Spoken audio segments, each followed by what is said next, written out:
tamang pagpark ng automatic transmission na kotse. Hello mga paps, I'm Kuya Shane. At yun, may mga nagka-question kasi dun sa previous vlog ko na mali daw yung from drive ilalagay kagad sa park. Okay? Kasi dapat daw ilalagay daw muna sa neutral, handbrake. Kumbaga yun daw yung tama na procedure, no, sa pag-park ng isang automatic transmission. Okay, ganito mga paps, no. Kung kayo ay naka-park, okay, or nakahinto o hihinto na ni inyo yung inyong sasakyan sa isang pantay naman na kalsada, from drive pwede nyo kagad ilagay yan sa park. Walang problema dun mga paps, walang masisira sa inyong kotse ninyo. Now, pag kayo naman ay naka-park sa medyo pababa o paahon na sasakyan, dito na ia-apply yung tamang pag-park ng isang automatic transmission na kotse. So, di ba? Pag nakahinto na yung sasakyan, ibig sabihin naka-press tayo sa brake, okay? Naka-hold yung paa natin. Then, from drive, ilalagay natin siya sa neutral, okay? Then, itataas natin yung handbrake. Tatanggalin natin yung paa natin sa brake pedal at isusure natin na hindi na bumababa or umaatras yung ating sasakyan. Now, pag okay na, pe-press ulit natin yung brake, tsaka natin ilalagay sa park. Okay, yun yung tamang procedure mga paps, ha, kung kayo ay naka-park sa inclined na location. Okay, bakit natin ginagawa yon?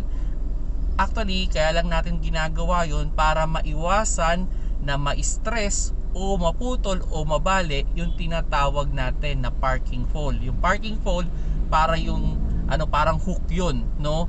So yun, pag nag-park tayo ng automatic transmission, mag-i-engage yun. Now, pag sakali man na umaatras pa o umaabante yung sasakyan natin, pagkapatay natin ng makina, sasaluhin ng parking pole yung bigat ng kotse. So yun yung masama. Well, there's a tendency na maputol siya, mabali, or mag-disengage. Okay? Kaya ginagawa lang natin yung procedure. Kaya nga minsan sa mga automatic transmission, halimbawa naka-park yan sa inclined na location, mapapansin nyo pag start nyo ng sasakyan, gusto nyo tanggalin dun sa park, ba't parang antigas? O minsan naman may maririnig kayo na parang lagutok. Kasi nga ang nangyayari doon, hindi nyo ginawa yung procedure na nilagay nyo muna sa neutral. Ang nangyayari doon, yung bigat ng sasakyan nasasalo ng parking pole, na supposedly ang sumasalo dapat nun is yung handbrake. Kaya pag may problema rin kayo sa handbrake, especially pag automatic transmission, dapat ipaayos nyo. Kasi there's a possibility na baka ma-stress up ang inyong parking pole. Kasi yun nga, pag nabali yung parking pole, baka pumunta yan sa mga component natin, baka may masira pa, no? So, kaya ginagawa yung procedure na yun nga, ipe-press muna yung brake, from drive, ilalagay sa neutral, itataas yung handbrake, tatanggalin yung paa sa brake pedal, titignan kung aatras o aabante yung sasakyan. Pag hindi, ipe-press ulit yung brake, tsaka ilalagay yung neutral, ilalagay sa park. So, yun yung tamang procedure mga paps, no? Pero, sabi ko nga, kung kayo ay nakapark naman sa pantay na lugar, okay, hindi naman siya aatras o aabante, walang problema mga paps. From drive to park, okay na okay lang yan. Hindi masisira ang automatic transmission ninyo. Huwag nyo nang gawing complicated mga paps ang mga buhay ninyo. Madali lang mag-drive ng automatic, no? So yun, ngayon magsasagot na naman tayo ng mga question na naiba to sa ating mga comment section natin. Okay, isang question dito, pwede bang itulak ang automatic transmission? Well, the answer is yes, pwede. Walang problema doon mga paps. Siguraduhin nyo lang na tanggalin nyo siya sa park. Dapat naka-neutral yan para maitulak mo ang automatic transmission, no? Kasi pag naka-engage yung park, naka-engage yung parking pole. So, hindi nyo yan basta-basta maitutulak. Else, mababali yon or i-disengage or magdi-disengage siya ng kusa. Okay? Next question natin is, pwede bang palitan ang clutch kahit hindi pa sira? Well, kung mayaman kayo, why not, no? So kung halimbawa umabot na ng 100,000 kilometers yung kotse ninyo, mapera kayo, ayaw nyo yung maabala, pwede. Walang problema yan mga paps. kung sakali nga mas maganda nga yun, at least sigurado kayo na hindi nyo may experience yung slide clutch, no? So kung sakaling ganyan yung sistema ninyo, sana original na yung ilagay ninyo, mapera naman kayo eh. Okay, yun.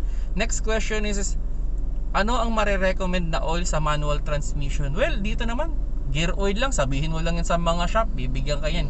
Hindi naman maselan sa oil yung ating mga manual transmission. Sabihin mo lang pang transmission oil para sa manual, gear oil lang yun, okay na yan mga paps, walang problema yan, kahit anong oil lang ilagay mo dyan. Ang maselan lang naman is yung ATF tsaka yung CVT, pero pag manual hindi masyadong complicated yan. Then yun, ilang odo dapat palitan ang oil ng transmission? Okay, pag sa manual mga paps or automatic, every 40,000 kilometers or 2 years, kung ano man yung mauna. Okay, para sigurado lang na magtatagal ang inyong transmission. Actually, yun lang naman talagang maintenance ng isang automatic transmission. Then, ayun, pati manual transmission, no? Ilang kilometer bago na uupod ang gulong? Okay, usually, pag proper yung pag-rotate mo ng gulong, aabot yan mga 80,000 kilometers. Minsan nga more than pa. Usually, mga 80,000 kilometers, yun, magpapalit ka na ng gulong yan. Okay? So, kumbaga, nandun ka na sa point na malapit mo nang makuha yung parang indicator dyan na manipis na yung gulong. Okay, then yun. Mas matibay nga ba ang manual transmission?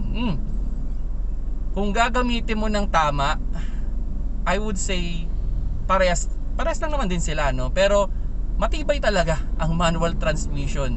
Kumbaga basta gamitin mo lang siya ng tama. Ang normal lang naman na nasisira talaga sa manual transmission is yung kanyang clutch. Pero yung pinaka transmission, alagaan mo lang yan sa oil. Pwede kong sabihin na parang lifetime na yan, no? So kung sakali man na nag-aalala, madaling masira ang manual transmission, gamitin mo lang ng tama, for sure, halos lifetime ng kotse yung manual transmission. Hindi pa nga yan, misa nga giba-giba na yung sasakyan eh. Kumbaga yung mga lata-lata niyan eh kinakalawang na, pero yung manual transmission buo pa, as long na pinapalitan mo siya ng oil, no? Or yun, sinusunod mo pa rin yung recommended na every 40,000 or every 2 years eh pinapalitan mo yung iyong transmission oil, no? At yun, last question na dito, no? From drive, pwede ba kagad ilagay sa L? Okay, so ito na ano ka doon sa ano, no? Pwede, wala namang problema, no? Kahit tumatakbo ka, pwede mo namang ilagay sa drive going to L, as long na yung speed ng sasakyan mo ay pang L. Okay, so normally yung L, ano yan, parang first gear yan ng sasakyan kung sa manual transmission, ano? So dito, basta yung speed mo mga below 20 kph, okay lang, pwede mo habang tumatakbo ka. Pero wag lang yung masyado kang mabilis. Okay, bawa tumatakbo ka ng mga 80, bigla mong ilo-low gear, pwedeng hindi siya mag-engage. Pwede rin naman na pag nag-engage siya, magkakaroon kayo ng sudden brake, no? So biglang babagal yung sasakyan mo, at ang problema doon mga paps, baka biglang hindi mo makontrol yung inyong sasakyan. Kaya pag magpapalit kayo ng gear, siguraduhin niyo na nasa low speed kayo. Okay, so yun mga paps, no? Salamat do sa mga nagko-comment, nag-a-ask ng question. At kung nagustuhan niyo yung video, paki-like at you can share this video, especially sa mga new driver dyan mga paps, no? Na gustong malaman pa rin yung paano mag-drive ng tama ng kanilang sasakyan. Salamat sa panonood, keep safe mga paps.